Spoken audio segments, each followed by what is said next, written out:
Money is the root of all evil, or at least that's what some people say.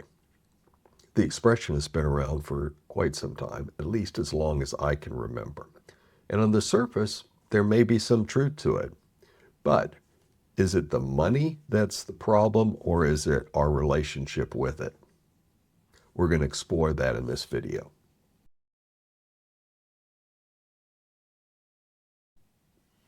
We've all seen stories, news stories of lottery winners coming into tons of money and later ending up ruining their lives, destroying their relationship with their friends and family, etc. Same thing for athletes and other famous people and celebrities. So there is some kernel of truth in terms, or seems to be a kernel of truth in that expression that that money is the root of all evil.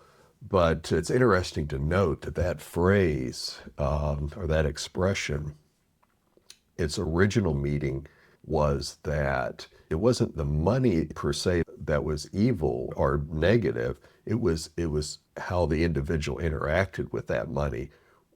Did it become an obsession? Did it become a focus to the exclusion of all other aspects of life? So in that respect, I think it's a very accurate and spot on mental health advice as to, hey, don't get obsessed with money, with any one thing, because it could end up causing problems. And that's the origin of it. But people obviously have struggled with money problems and issues with money since the beginning of time. So I'd like to use this video to explore that idea. And I think we can start with childhood. Where did these ideas come from?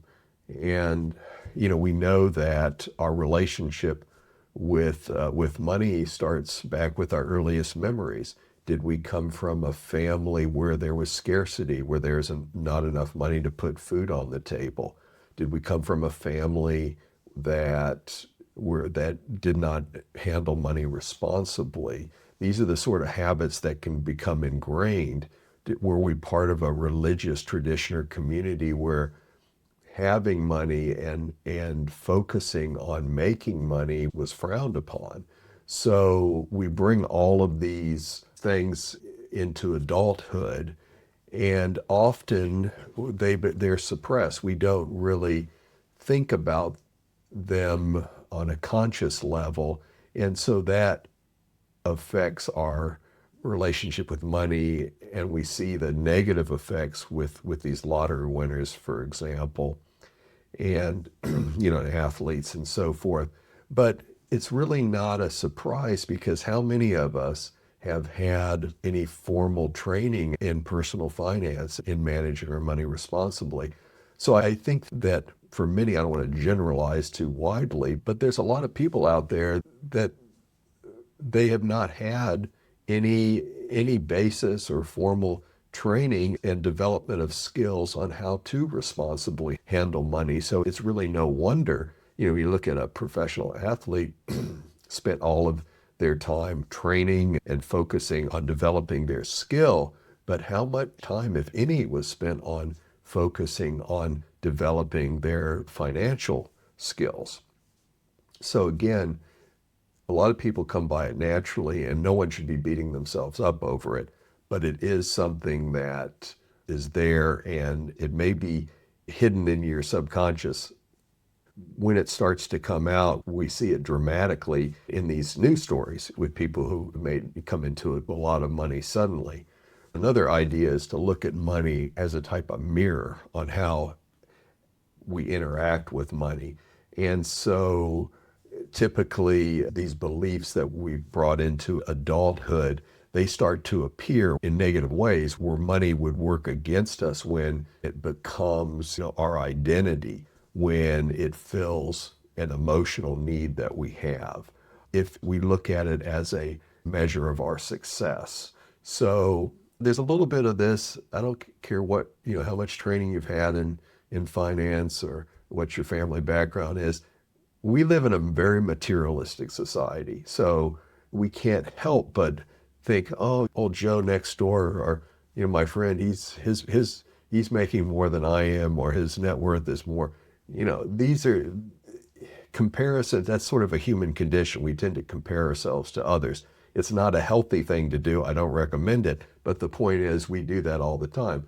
We're comparing athletes, well, which is the better athlete, for example, who runs faster, who can throw the ball further. So all of these things, it's the human condition, but it's important to recognize it. So the takeaway from that is to look at money as a mirror, and this gives you some awareness of how you're interacting with money. And I think that's important. That one thing of thinking about money as a mirror and using it to see if there are any negative types of perceptions about money that need to be looked at closer and fixed. Let me give you two examples of two recent articles, which I'll include in the video, that I think encapsulates this whole concept of money when it's not approached in a healthy way can end up being not such a good thing for a person's happiness. The first it was a recent article, I think it was earlier this year, of a famous actor, and I think he's in his 50s now, but basically he's probably made millions of dollars. And in an interview, he said, well, yeah, I pretty much have spent all of it. So he is doing a great public service by sharing the information about his own experiences, where the more money he made, the more he spent on going on nicer vacations, or maybe spending it on housing or what have you. But the bottom line is that he knew all along. It wasn't this, he didn't wake up one day and say, oh, I haven't saved any money, I haven't invested any money. He knew this. So consciously he knew that, I shouldn't be doing this, I shouldn't be doing this. And he did it anyways. So this gets back to these underlying issues that are going on, our programming that's running in the background, that's well worth exploring. So with this gentleman, he knew intellectually what was going on, but still he was spending everything that was coming in. And there's so many stories, similar stories out there over the years that we can draw upon to show the common human condition. So that's one side of the extreme. The other side are people who have made and accumulated significant wealth, millions of dollars, let's just say. And as a group of people, they tend to be overly worried about losing that wealth. And that also is not a good thing, because that leads to anxiety and overly focusing their energies on that aspect of life. When you think, wow, if I've only can have $10 million or whatever that number is, then I'll be happy.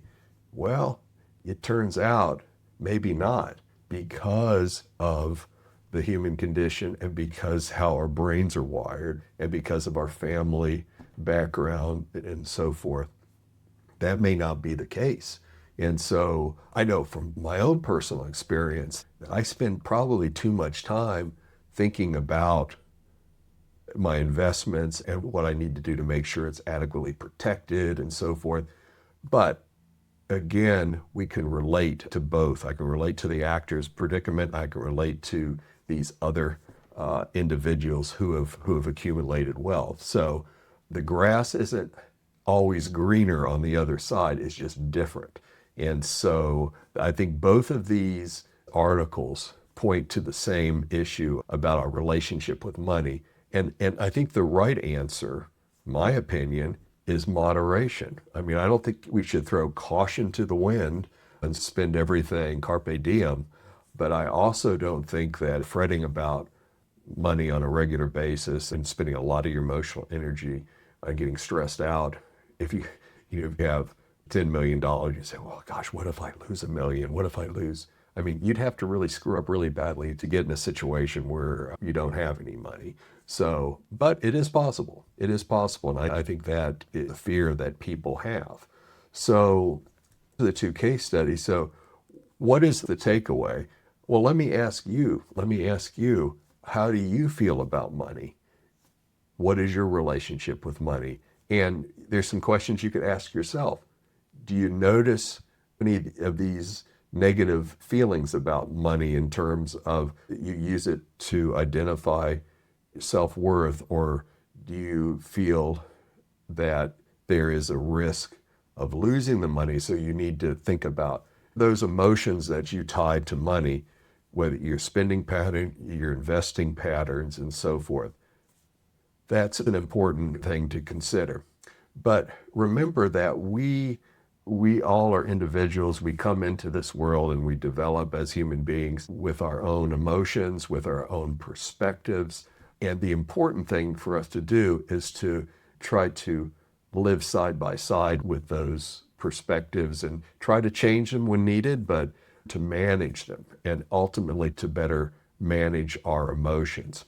So basically, money is not the root of all evil. It is simply a tool. And this is, in my opinion, it's also a mirror. It's also a mirror on how we perceive money. So I hope you enjoyed this video, and I look forward to seeing you in future videos. Thanks very much. A quick introduction. My name is James Harrington. I'm a self-taught investor. I've been investing for many years, and I've also wanted to create this channel for quite some time to talk about my ideas on investing and for protecting wealth. And full disclosure, I'm not a professional money manager, so these are just my opinions.